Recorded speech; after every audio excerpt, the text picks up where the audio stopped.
इंतजार की घड़ी हुई समाप्त और आज से हम चलते हैं क्रैश कोर्स न्यू बैच की तरफ, एक स्पेशल बैच की तरफ। जी हाँ, नमस्कार साथियों, मैं संजीव कुमार अपने YouTube channel career power classes में आपका फिर से स्वागत करता हूँ। जैसा कि मैंने इस न्यू बैच क्रैश कोर्स यानी कि स्पेशल बैच का अनाउंसमेंट पहले ही कर दिया था कि 18 सितंबर मंडे से आपका क्रैश कोर्स स्पेशल बैच प्रारंभ होगा और अपने मुताबिक जो मैंने के मुताबिक आज आपका क्रैश कोर्स बैच स्टार्ट हो रहा है, एक स्पेशल बैच प्रारंभ हो रहा है। इस क्रैश कोर्स में आज हम पहला क्लास देखेंगे, क्लास 10th के मैथमेटिक्स का त्रिकोणमिति यानी कि ट्रिग्नोमेट्री। ये क्लास 10th के मैथमेटिक्स का एक बेहद ही इम्पोर्टेंट लेसन है और अधिकांश बच्चे इससे डरते हैं। उन्हें डर लगता है कि त्रिकोणमिति कैसे बनेगा, कैसे उसको हम सॉल्व करेंगे। तो इसमें डरने की कोई बात नहीं है, घबराने की कोई बात नहीं है, क्योंकि आप जितना मैथ से दूर भागिएगा, मैथ्स ऐसा सब्जेक्ट है कि आपको उतना ही पीछा करेगा, और आप जितना मैथ के पीछे भागिएगा, मैथ आपसे बिल्कुल आसानी से बनेगा। तो इसी संदर्भ में crash course new batch special batch में आज आपको हम लेकर आए हैं एक मैथमेटिक्स का बेहद ही इम्पोर्टेंट लेसन, जिसका नाम है ट्रिग्नोमेट्री यानी कि त्रिकोणमिति। ये बिहार बोर्ड के एग्ज़ाम में मैथमेटिक्स से इस लेसन से कुल मिलाकर 20 नंबर एग्ज़ाम में आते हैं और इसी लेसन से बच्चे दूर भागते हैं। तो मैं आपको ये वादा करता हूँ कि इस क्रैश कोर्स के माध्यम से जब आप इस लेसन को यानी त्रिकोणमिति को अच्छी तरह से पढ़ लीजिएगा, तो आप 20 में यानी 20 में 19 से 20 नंबर लाने की क्षमता रखते हैं। बस मैं जैसे पढ़ाते जा रहा हूँ, आप उसको पढ़ते जाइए और रिवीजन करते जाइए। तो बिना समय लिए हुए आइए हम आपको स्टार्ट करते हैं ट्रिग्नोमेट्री। लेकिन हाँ, मैं आप लोग से आग्रह करूँगा, निवेदन करूँगा कि आप मेरे इस YouTube channel career power classes को ज़्यादा से ज़्यादा लोगों के बीच शेयर करें, लाइक करें और सब्सक्राइब करें, ताकि जितना ज़्यादा शेयर होगा उतना ही ज़्यादा मेरा मनोबल बढ़ेगा और उतना ही ज़्यादा बच्चों को फ़ायदा भी होगा।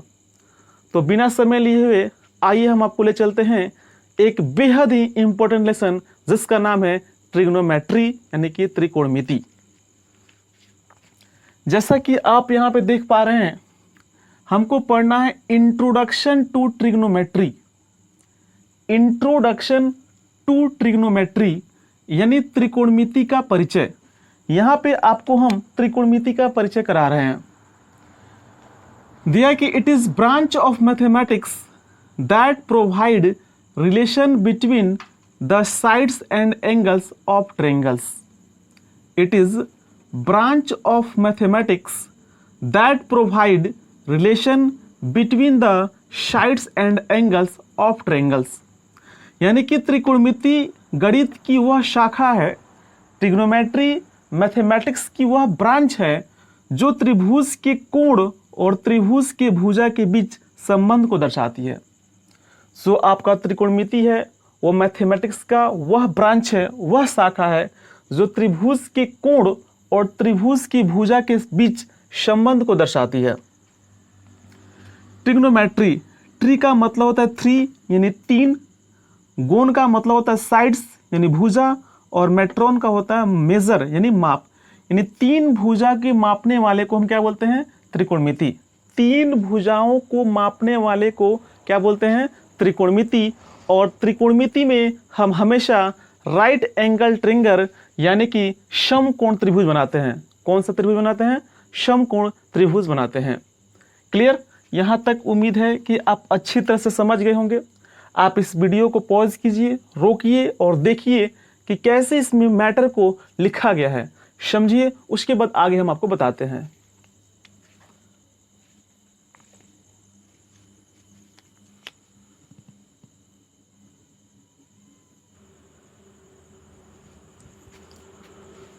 अब हम यहाँ पे देखेंगे ट्रिग्नोमेट्री रेशियो यानी कि त्रिकोणमितीय अनुपात क्या होता है। तो जो ट्रिग्नोमेट्रिक रेशियो यानी त्रिकोणमितीय अनुपात, ये थीटा होता है, एक ग्रीक सिंबल है। क्या है? थीटा है, ये एक प्रकार का ग्रीक सिंबल है। ये हमेशा क्या होता है? एक्यूट एंगल, यानी कि न्यून कोण त्रिभुज में होता है, यानी थीटा यहाँ पे होगा। क्लियर? यहाँ पे होता है राइट एंगल यानी कि समकोण, और यहाँ पे होता है क्या? एक्यूट एंगल यानी न्यून कोण। ये दोनों क्या होंगे? एक्यूट एंगल होंगे, न्यून कोण होंगे, यानी कि दोनों जगह पर क्या होंगे? थीटा होंगे। क्लियर? अब जो त्रिकोणमितीय अनुपात होता है वो 6 होता है। कौन कौन? Sine theta, cos theta, tan theta, cosec theta, sec theta, cot theta. Clear? यहाँ पे जो जनरली होता है 3 चीज हम यहाँ पे देखेंगे। एक होता है परपेंडिकुलर, जिसको हम बोलते हैं लंब। क्लियर? दूसरा होता है आपका बेस, जिसको हम बोलते हैं आधार। और जो तीसरा होता है हाइपोटेन्यूस, जिसको हम बोलते हैं कर्ण। क्या बोलते हैं? कर्ण।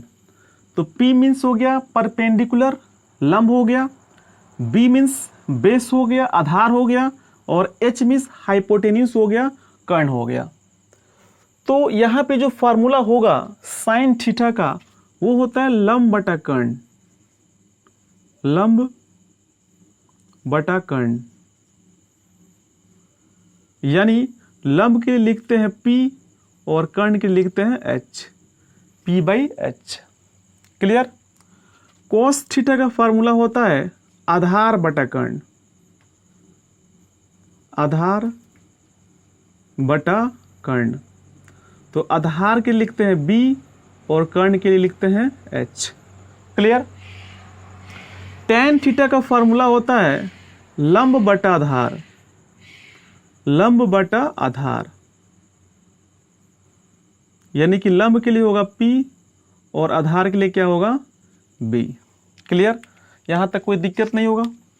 उसी प्रकार जो साइन थीटा का जो रेसिप्रोकल होता है, उल्टा होता है, वो होता है कॉसेक थीटा। यानी अगर इसका लंब बाई कर्ण है तो इसका उल्टा क्या हो जाएगा? कर्ण बटा लंब, यानी कि H/P। क्लियर? उसी प्रकार कोस थीटा का जो इन्वर्स होता है वो होता है सेक थीटा। यानी इसका अगर आधार बटा कर्ण है तो ये क्या हो जाएगा? कर्ण बटा आधार,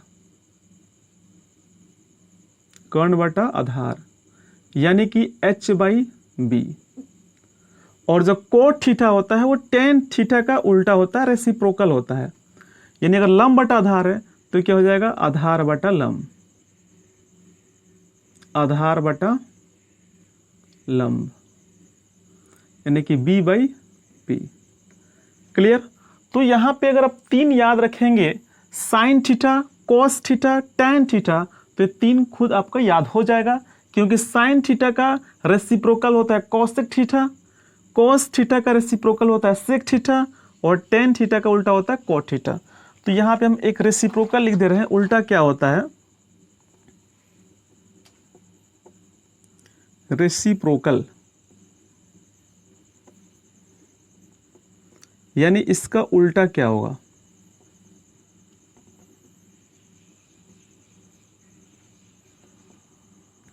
क्लियर? तो यहां पे जो उल्टा होगा साइन थीटा का रेसिप्रोकल क्या हो जाएगा? Cosec theta.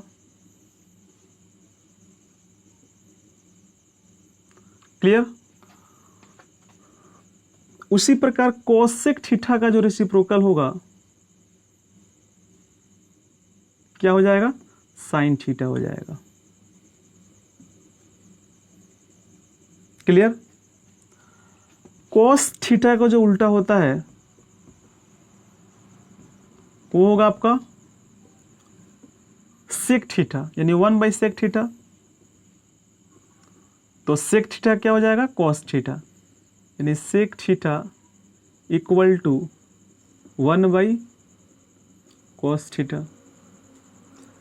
tan थीटा का जो इन्वर्स होगा यानी रेसिप्रोकल उल्टा होगा वो होता है cot थीटा, यानी 1/cot थीटा।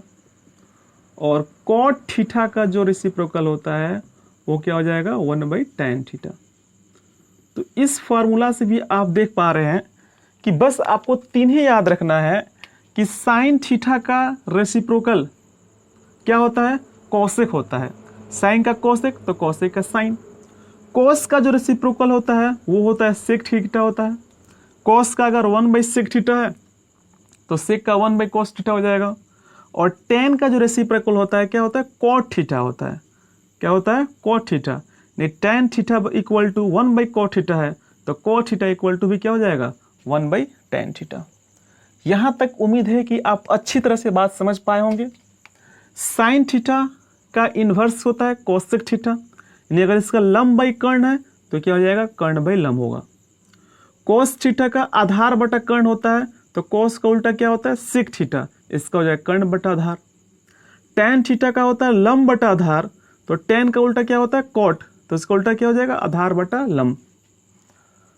इसके लिए एक फार्मूला शॉर्ट में लिखवाया जाता है जिसको हम बताएंगे, लेकिन इसके पहले आप इसको अच्छी तरह से समझिए, देखिए कि आखिर यह कैसे बना हुआ है, कैसे कहाँ पर यूज हम इसको करेंगे। तो यहाँ तक आप अच्छी तरह से समझ गए होंगे और इसमें किसी प्रकार को कोई समस्या नहीं होगी। तो यहाँ पे तीन ही चीज़ है PBH। तो एक छोटा सा यहाँ पे ट्रिक भी लिखवा देते हैं ताकि उस ट्रिक के माध्यम से आप याद रखिएगा। और वो ट्रिक क्या है वो हम देख लेते हैं। उसको हम बोलते हैं पंडित बद्री प्रसाद हर हर बोले, हर हर बोले। क्लियर? क्या लिखे यहां पे पंडित बद्री प्रसाद हर हर बोले।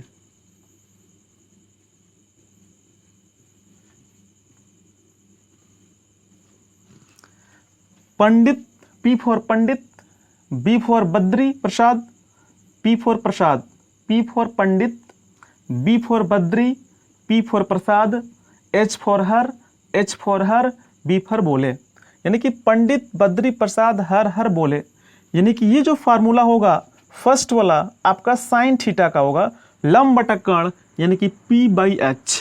क्लियर? ये जो फार्मूला हो जाएगा कॉस थीटा का हो जाएगा B/H आधार बटा कर्ण, और ये जो फार्मूला हो जाएगा P/B लंब बाई आधार किसका होगा टैन का होगा। तो इससे याद रखिएगा पंडित बद्री प्रसाद हर हर बोले, तो ये जो फार्मूला हो जाएगा वो हो जाएगा आपका साइन थीटा का।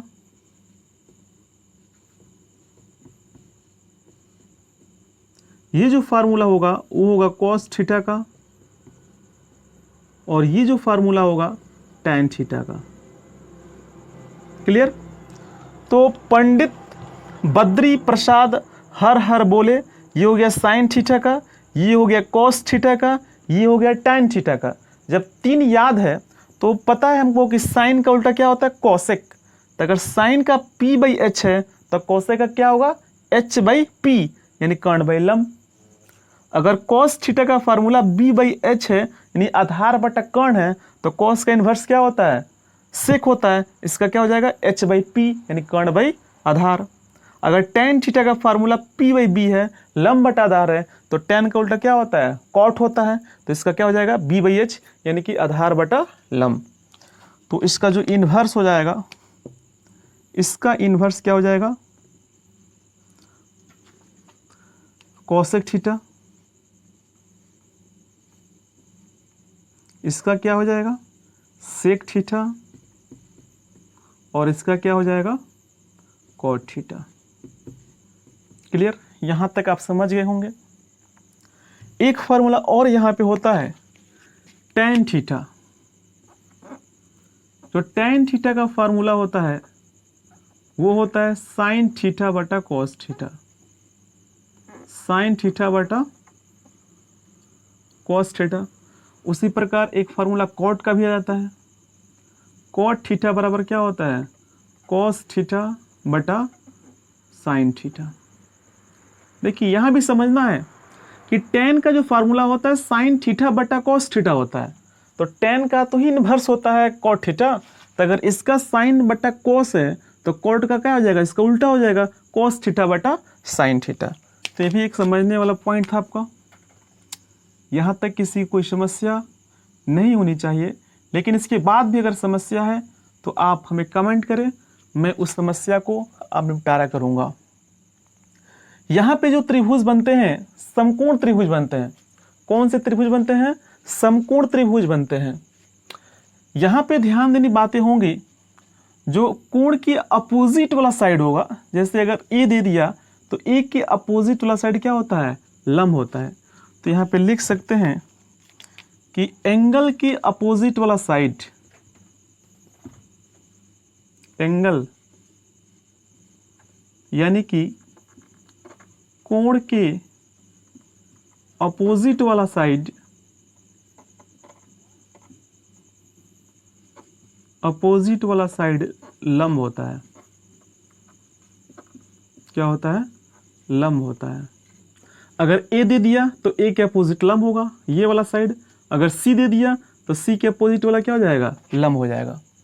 इसके अलावा क्या होगा कि एंगल के चेंज होने पर, यानी कि कोण के चेंज होने पर लंब और आधार भी चेंज होते हैं। एंगल के चेंज होने पर, यानी मान लीजिए कोण ए दे दिया तो ए के अपोजिट वाला सामने क्या होगा, लंब होगा, और ये क्या हो जाएगा, आधार हो जाएगा। अगर वही सी दे दिया तो यहाँ पे क्या हो जाएगा, लंब हो जाएगा, और ये क्या हो जाएगा, आधार हो जाएगा। तो यहाँ पे एक पॉइंट लिखेंगे, एंगल के चेंज होने पर, एंगल के चेंज होने पर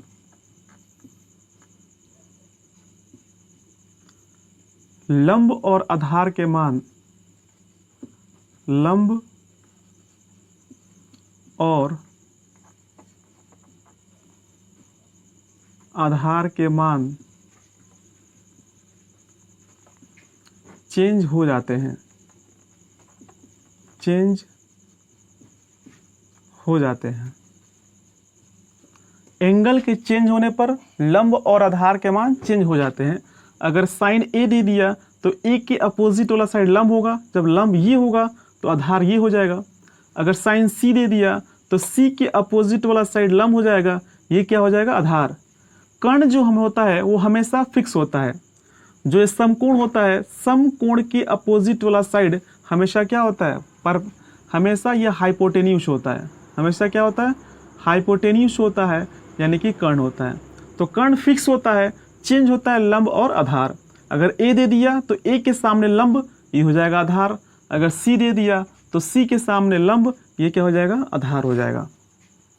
तो एंगल के अपोजिट वाला साइड लंब होता है, और एंगल के चेंज होने पर लंब और आधार के मान चेंज हो जाते हैं।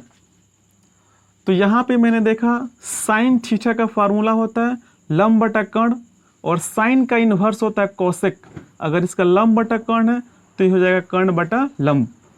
कोस थीटा का होता है आधार बटा कर्ण, तो कोस का इन्वर्स होता है सेक थीटा, तो इसका आधार बटा कर्ण है तो क्या हो जाएगा, कर्ण बटा आधार होगा।